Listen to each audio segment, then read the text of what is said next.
सर्वेभ्यो नमो नमः। बच्चों, आज हम लोग संस्कृत व्याकरण के अंतर्गत आने वाले बहुत ही महत्वपूर्ण उपविषय धातु रूप को पढ़ेंगे। परीक्षा में उत्तम अंक प्राप्त करने के लिए इसे जानना बहुत ही आवश्यक है। तो सबसे पहले हम लोग यहाँ पर देखेंगे सेव धातु। सेव का अर्थ होता है सेवा करना, और सेव धातु से आत्मनेपदी क्रिया बनती है, यानी कि जिन क्रियाओं में ते एते अंते प्रत्यय लगाए जाते हैं उन्हें आत्मनेपदी क्रिया कही जाती है। तो जो आत्मनेपदी क्रिया जिनसे बनती है उन धातुओं के रूप आपको केवल 3 लकार में याद करने हैं: लट लकार, लंग लकार और लेट लकार, यानी कि केवल तीनों कालों में याद करना है। तो चलिए सेव का रूप देखते हैं। लट लकार अर्थात वर्तमान काल में। ऊपर मैंने वचन लिखा है, एक वचन, द्विवचन और बहुवचन, और इधर लिखा गया है पुरुष, प्रथम पुरुष, मध्यम पुरुष और उत्तम पुरुष। तो प्रथम पुरुष एक वचन में है सेवते, यानी कि वह सेवा करता है, एक वचन के लिए। सेवेते, वे दोनों सेवा करते हैं। सेवन्ते, वे लोग सेवा करते हैं। सेवसे, तुम सेवा करते हो। सेवेथे, तुम दोनों सेवा करते हो। सेवाध्वे, तुम लोग सेवा करते हो। सेवे, मैं सेवा करता हूँ या मैं सेवा करती हूँ। सेवा वहे, हम दोनों सेवा करते हैं। सेवा महे, हम लोग सेवा करते हैं। फिर है लिट लकार अर्थात भविष्य काल। सेविष्यते, वह सेवा करेगा। सेविष्येते, वे दोनों सेवा करेंगे। सेविष्यन्ते, वे लोग सेवा करेंगे। सेविष्यसे, तुम सेवा करोगे। सेविष्येथे, तुम दोनों सेवा करोगे। सेविष्यध्वे, तुम लोग सेवा करोगे। सेविष्ये, मैं सेवा करूँगा या करूँगी। सेविष्यावहे, हम दोनों सेवा करेंगे। सेविष्यामहे, हम लोग सेवा करेंगे।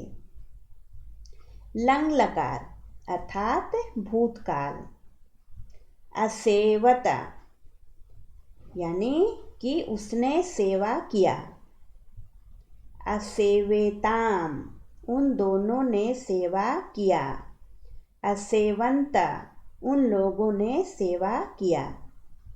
असेवेथाः, तुमने सेवा किया। असेवेथाम, तुम दोनों ने सेवा किया। असेवाध्वम, तुम लोगों ने सेवा किया। असेवे, मैंने सेवा किया। असेवावहि, हम दोनों ने सेवा किया। असेवामहि, हम लोगों ने सेवा किया। तो ये तीनों लकार में सेव धातु का रूप हो गया। अब जो धातु है बच्चों, वह है अस धातु, जिसका अर्थ होता है होना। अस धातु से जो क्रियाएं बनती है वह परस्मैपदी क्रिया होती है। तो इसका रूप आपको पांचों लकार में पढ़ना है, यानी कि लट, लोट, लंग, लिट और विधिलिंग में। तो सबसे पहले देखिए लट लकार में अस्ति, यानी कि है, एक के लिए, प्रथम पुरुष के लिए। स्तः, यानी कि 2 हैं। सन्ति, यानी कि अनेक हैं। असि, तुम हो। स्तः, स्थः, तुम दोनों हो। स्थ, तुम लोग हो। अस्मि, मैं हूँ। स्वः, हम दोनों हैं। समः, हम लोग हैं। लोट लकार यानी कि आज्ञा या इच्छा के अर्थ में। अस्तु हो।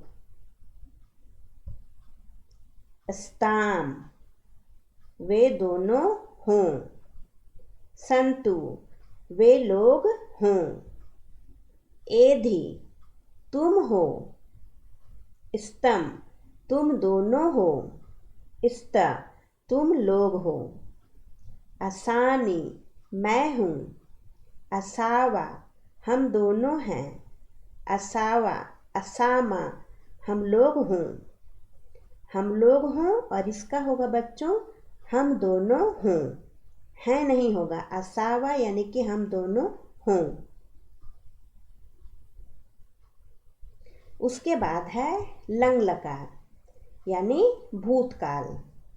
आसीत वह था। आस्ताम वे दोनों थे। आसन वे लोग थे।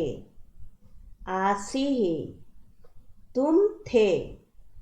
आस्तम तुम दोनों थे। आस्त तुम लोग थे।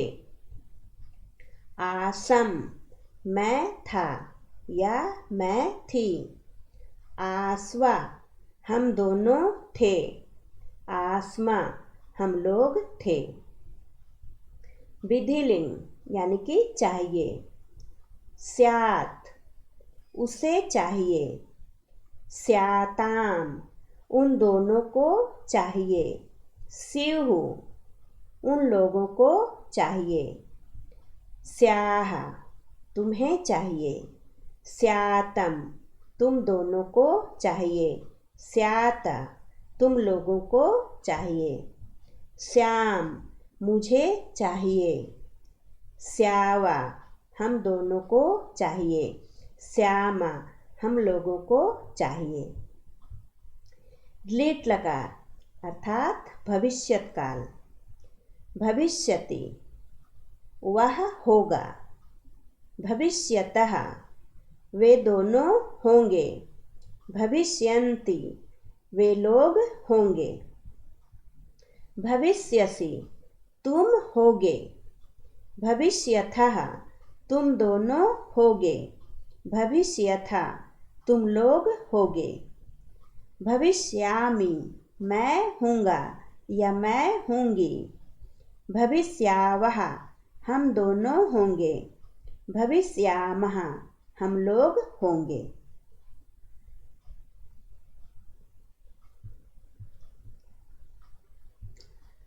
अब है बच्चों भू धातु। यहाँ पर अस धातु पूरा हो गया पांचों लकार में। इसके बाद हम लोग पढ़ेंगे यहाँ पर भू धातु। भू का अर्थ होता है होना। भू या भव दोनों का अर्थ होता है होना। इसका भी रूप पांचों लकार में पढ़ना है। भवति यानी कि होता है। भवतः दो होते हैं। भवन्ति अनेक होते हैं। भवसि तुम होते हो। भवथः तुम दोनों होते हो। भवथा तुम लोग होते हो। भवामि मैं होता हूँ या मैं होती हूँ। भवावः हम दोनों होते हैं। भवामः हम लोग होते हैं। लोट अनुज्ञा। भवतु यानी कि वह हो। भवताम वे दोनों हों। भवन्तु वे लोग हों। भवा तुम हो। भवतम तुम दोनों हो। भवता तुम लोग हो। भवानी मैं हूँ। भवावा हम दोनों हों। भवामा हम लोग हों। फिर है लंग लकार अर्थात भूतकाल। अभवत हुआ। अभवताम दो हुए। अभवन अनेक हुए। अभवः तुम हुआ। अभवतम तुम दोनों हुआ। अभवता तुम लोग हुए। अभवम मैं हुआ या मैं हुई। अभवावा हम दोनों हुए। अभवामा हम लोग हुए। तो यहाँ पर बच्चों ये भू धातु है। एक चीज आप ध्यान देंगे कि भू धातु और अस धातु दोनों का रूप लिट लकार में एक जैसा होता है। जैसा कि आपने यहाँ पर अस धातु में देखिए, आपने देखा कि लिट लकार में जो रूप चल रहा है भविष्यति, भविष्यतः, भविष्यन्ति, वही रूप भू धातु में भी लिट लकार में है। यहाँ पर देखिए, यानी कि भू धातु और अस धातु का लिट लकार जो होता है वो दोनों एक जैसा होता है, दोनों में एक जैसे रूप चलते हैं। वही चीज़ यहाँ पर है और वही अर्थ भी होगा। भविष्यति, भविष्यतः, भविष्यन्ति, भविष्यसि, भविष्यथः, भविष्यथा, भविष्यामि, भविष्यावः, भविष्यामः, वही अर्थ होगा बच्चों जो अस धातु में होता है। उसके बाद है विधिलिंग, यानी कि चाहिए। भवेत होना चाहिए, उसे होना चाहिए, एक के लिए। भवेताम उन दोनों को होना चाहिए। भवेयुः उन लोगों को होना चाहिए।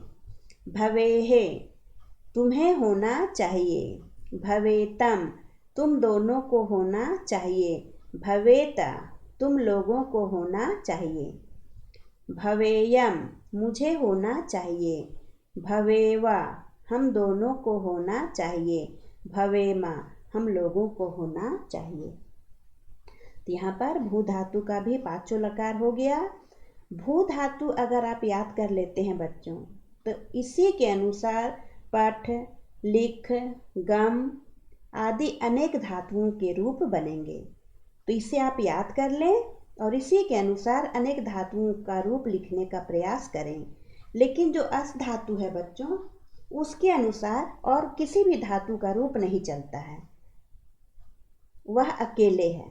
इसलिए उसे आप अच्छी तरह याद करेंगे और उसको किसी से मिलाने का प्रयास आप नहीं करेंगे, क्योंकि वह किसी से नहीं मिलेगा।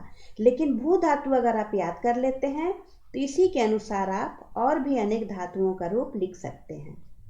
तो आशा है बच्चों आपको समझ में आया होगा।